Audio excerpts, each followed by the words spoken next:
And now, it's time for another Dice Tower review with Tom Vasel. Today we're taking a look at Quest for the Qladiator. It's hard to say these names. Okay, well, the box cover was designed by Michelangelo. Quest for the Qladiator is the third expansion for Quarriors. Quarriors is a dice building game where it's kind of like Dominion deck building games, but instead it's made of dice, custom dice. And this is the third expansion for it, which introduces a new mechanic, locking. Let's take a look at this expansion and what comes in it.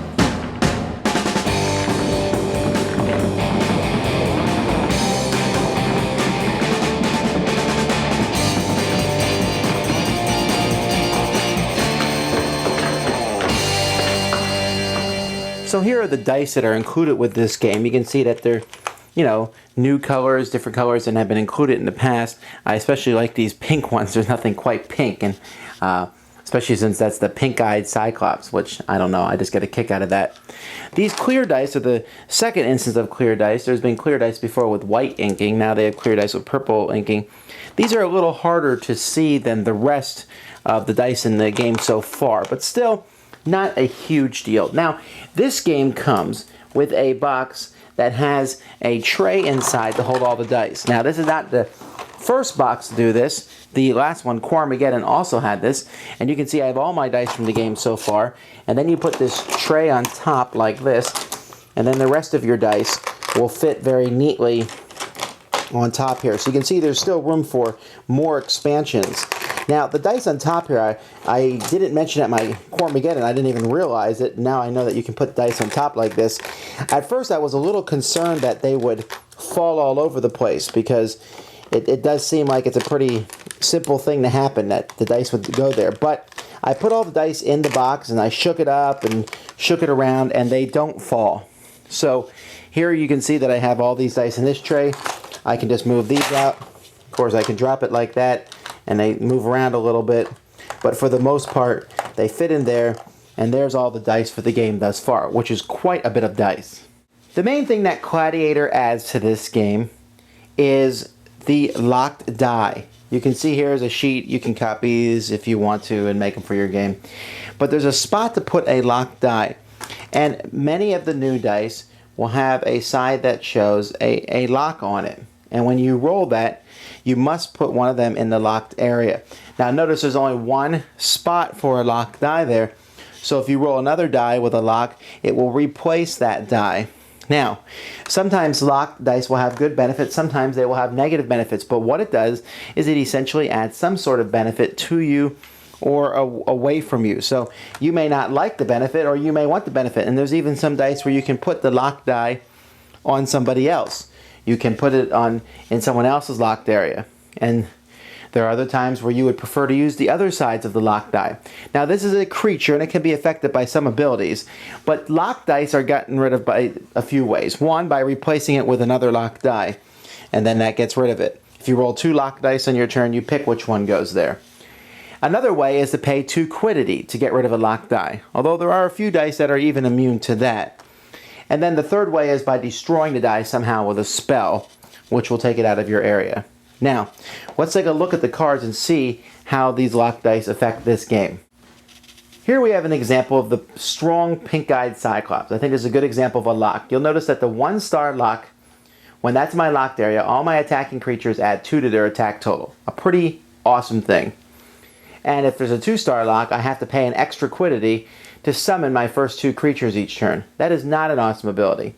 So you have to decide, if I'm going to buy this, it's not a bad one to buy. If you notice, there's 2 quiddity here for each of these spots. And then the monster himself, he's not super powerful, 264, 153.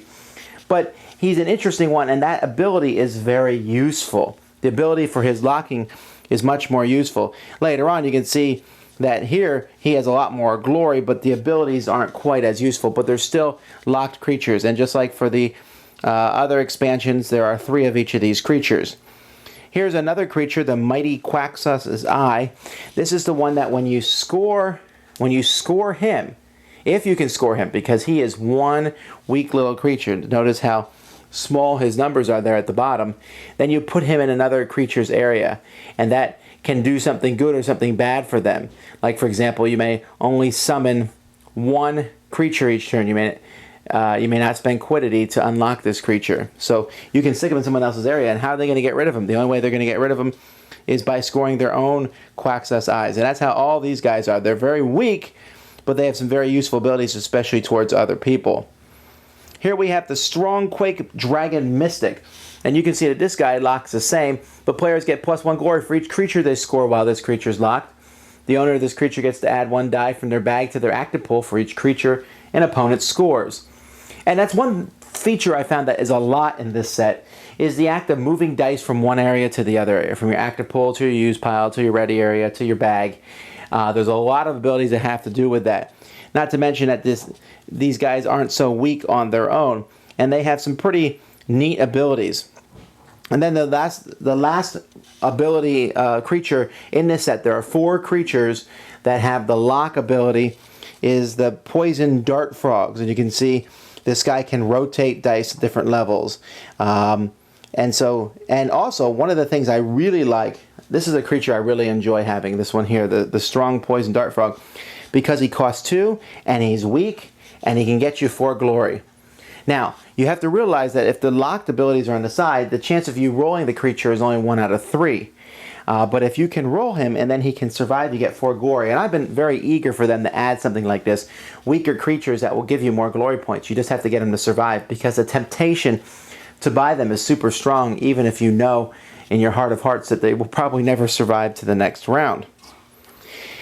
Then we have some quote-unquote regular creatures, and this is by far, of all the ones that we played with, this was everybody's favorite, was the Qladiator. I guess that's the name of the set, just because he's a beast. I mean, if you look at his final 358, but this special ability here is only on the second face of the creature size, which is an unusual thing.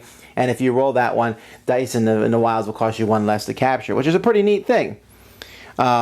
Here he gets a +1 attack and +1 glory, and here, instead of gaining glory, you can send him to your use pile and capture any die on the whole board. So that's some pretty neat stuff that you can do with him. So that's a neat thing. And then the last creature here, the clear one, is this one has an unlock ability. You can unlock 1 creature in any player's locked area. So you can throw this one in if there's no locked dice in the game. Not quite so useful, but still a nice creature in its own right. Nothing that's absolutely fantastic. And I do like here, destroy all locked creatures. That can be very powerful, but you can see it's a very expensive die to buy, but it does give you 3 glory, so there's that. There are 2 spells included in this set. We have the Chaos spell, which I like because you can, the creature's attack and defense values are swapped. That's just a really neat concept, to switch the attack and defense, because that can make some of the creatures that you play with. The Mighty Defender is a really awesome creature then, because he has such a powerful attack, and you can give him a +1 glory when scoring. So there's some pretty neat ideas here with the Chaos charm, and each of these spells, the 2 spells, also has one itineration that has something to do with locked creatures. In addition to above, all locked creatures are unlocked, and so there's some those are included. And then the Harmony incantation, which lets you re-roll a die, and you can re-roll it twice, and if you roll the star, you can re-roll it 3 times. I thought that was a pretty interesting idea. It lets you re-roll dice a lot. Is that worth putting in your deck? If you like to re-roll dice, that's going to make people happy. And this one also has one that has to do with locked dice here, where you can spend 1 glory to return to the wilds any 1 locked creature in 1 player's locked area. So that's a very interesting. Would you sacrifice a glory? So dice like this add more to the game and are pretty interesting, but all the dice in this game have something to do with a locked ability.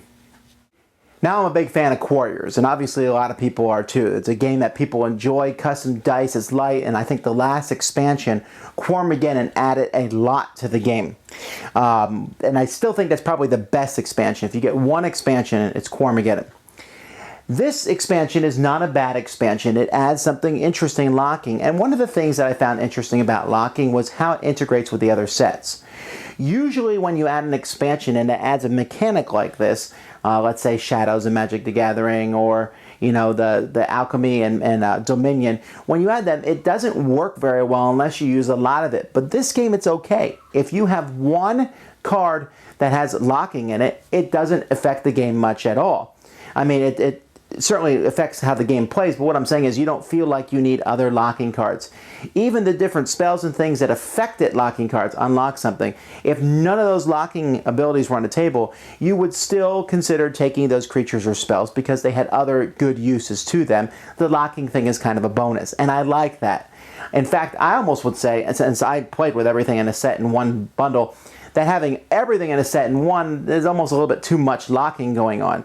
I'd rather them just come up randomly when you draw the cards. That's a good feature. The dice themselves look fine. The creatures are interesting, and like I said during the overview, there's a lot of this move dice from here to that, and that could be a bit confusing. I don't know that I would use all these with new players, because there's this constant moving around, and it's getting to the point where I think I'm going to actually print out those sheets. I haven't used them before, but I think I'm going to start printing out those sheets and using them, and I really wish that Wizkids would sell those or put those in the next expansion, some nice little player mats that we could use for that regard, since there is so much move dice from the used area to the active pool, and every once in a while you're like, well, which area is which? Because when you play, you just move from this area to this area to this area, and you forget the names of all of them. You better know the names of them for this expansion. That being said, it's always good to have more creatures and more spells, and I especially like the two spells in this one. The one is kind of a happy-go-lucky spell that can do cool stuff, and the other one is a spell of sheer destruction, which is always a good addition to the game. So it can all fit in one box. Even if you don't have Quarriors, this is worth getting for the box because you can fit all the dice that you have so far into this box and more. And if you have Quarriors, you don't need both boxes. But this is, even though I like the tin that the original one came in, this is a much better storage solution. And this, right now in my hands, is every single thing for Quarriors in one box. It's not that heavy, and there's room for more. And I hope to see more. This was a good expansion. Didn't absolutely blow my socks off, but added some nice things to the game, some nice elements, and I look forward to seeing what they add in the future. Thanks so much for watching the Dice Tower videos. Find more great videos and reviews, as well as our top-rated audio podcast at Dicetower.com. You can also find the latest board game news at Dicetowernews.com. I'm Eric Summerer, and you've been watching The Dice Tower. The Dice Tower is sponsored by Fun Again Games, the world's best game source. Fun Again Games has over 5,000 games available. Check them out at funagain.com. Shut the door! That's right. Shut it. There.